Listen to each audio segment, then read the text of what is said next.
Yeah, one of the, apart from the pipe boxing, which has caused me untold difficulties, we also had a problem with wiring it, because of what I wanted to do originally wouldn't actually work. So I've had to change the track plan 4 or 5 times, and now it's all in place now, it's all working now, and as I say, we're running 3 mainline trains and 4 goods trains, all tank engines. This area here will be the mainline station, which will be connected, each platform will be connected with footbridges and possibly subway scenes. The outside track, that is where the steam train will run, but it has got a loop into the station. The next stage is to actually build a higher level, and all the tank engines and the goods wagons will go onto the higher level. The 2MT tank, which is currently pulling goods vehicles, will be transferred onto the top level along with the other tank engines. The LMS will stay where it is. The Great Western tank engine will go up to the top level. Evening Star, she'll stay where she is. So that's the mainline station, that will be the feature for the lower level, because most of it will be covered in aqueducts or scenery, certainly on this side. I'm undecided whether to make it look like a concrete structure or brick or stone structure or a metal structure even, I don't know, but I'll make all that myself.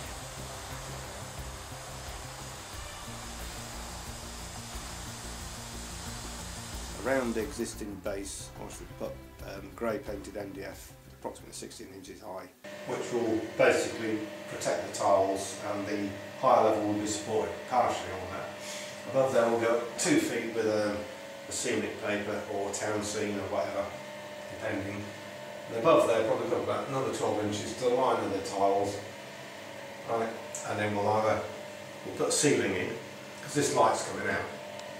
We'll have strip lights around the place. All the light is fed down onto the layout. If that's all evident, then we'll just paint the whole thing black. But that remains to be seen. Now that's coming off. I'll take that, I'll blank off the electrics, cap off the water, I'll take that away, and then it's just basically there'll be a connection for electric in the future should someone put it back. The tiles remain intact, in fact everything remains intact behind there, that's why we've got the gaps here, so everything can come up, and the whole thing remains intact. If this ever came out, then put the WC back in the sink, the shower's still here.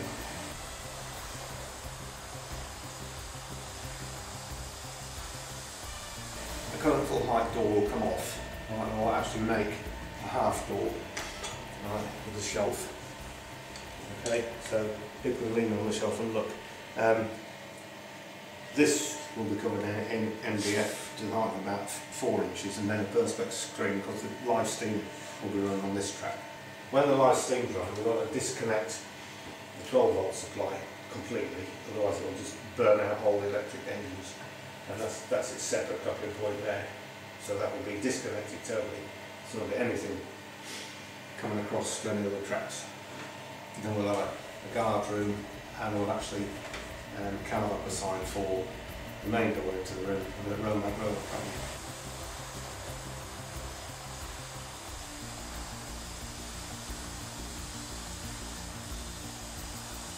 So it's a stop-start. I'm looking at about 18 inches on at this particular point. It will come across, it'll cut back at 22.5 degrees, clear this track there, and cut back out 22.5 degrees, and then it will turn parallel to a tunnel mouth there. And this is a problem. Now I've got to bridge this area, right, to here. Now what I thought I might do is actually leave the tunnel mouth and actually fill in that area there and have that as a town scene, i.e. move all that up. So that's my plan at the moment. Here there'll be another tunnel mouth, and that will probably be a hill right to here. And then from there all the way around to where the Ruby Church is, that will be, I don't know. But from there to the end, that will definitely be a viaduct right the way through there. So you've got to basically make it as you go along. You know, I've got a plan in my mind, but I did with this base layout too, but it didn't work because of this. Bugbear's been the pipe boxing in. We've got to get round that so we don't have a straight run. I'm only going 3 main lines. which is a bit annoying, but nothing you do about that, so you just got to go with what you got, basically. Got all the soil pipes from the ensuite just above us, the large pipes, 4-inch pipes, plus you've got the service pipes, the supply pipes. So you can't get rid of it, you can't even reduce it. You've got all the supplies, hot and cold, right, and the soil pipe. Obviously they can't be moved. You know, I didn't get all these reverse curves, all different radiuses. You know, you've got to slow the trains. I really want it to go all the way through, but you know, keep the speed up, but you can't. Because of the reverse curves around the pipe boxing, there's only certain trains, locos, which will run on that particular curve. Well, this one particularly has got a long wheelbase, and it will only run on either the track it's on now or the inner one. It will not run on the third track. It keeps derailing. Not around here, but around this side where we've got the tight radiuses. It won't have it for some reason, I don't know why. So that will be designated to go up onto the higher level. These small tank engines, they'll run anyway, they're great.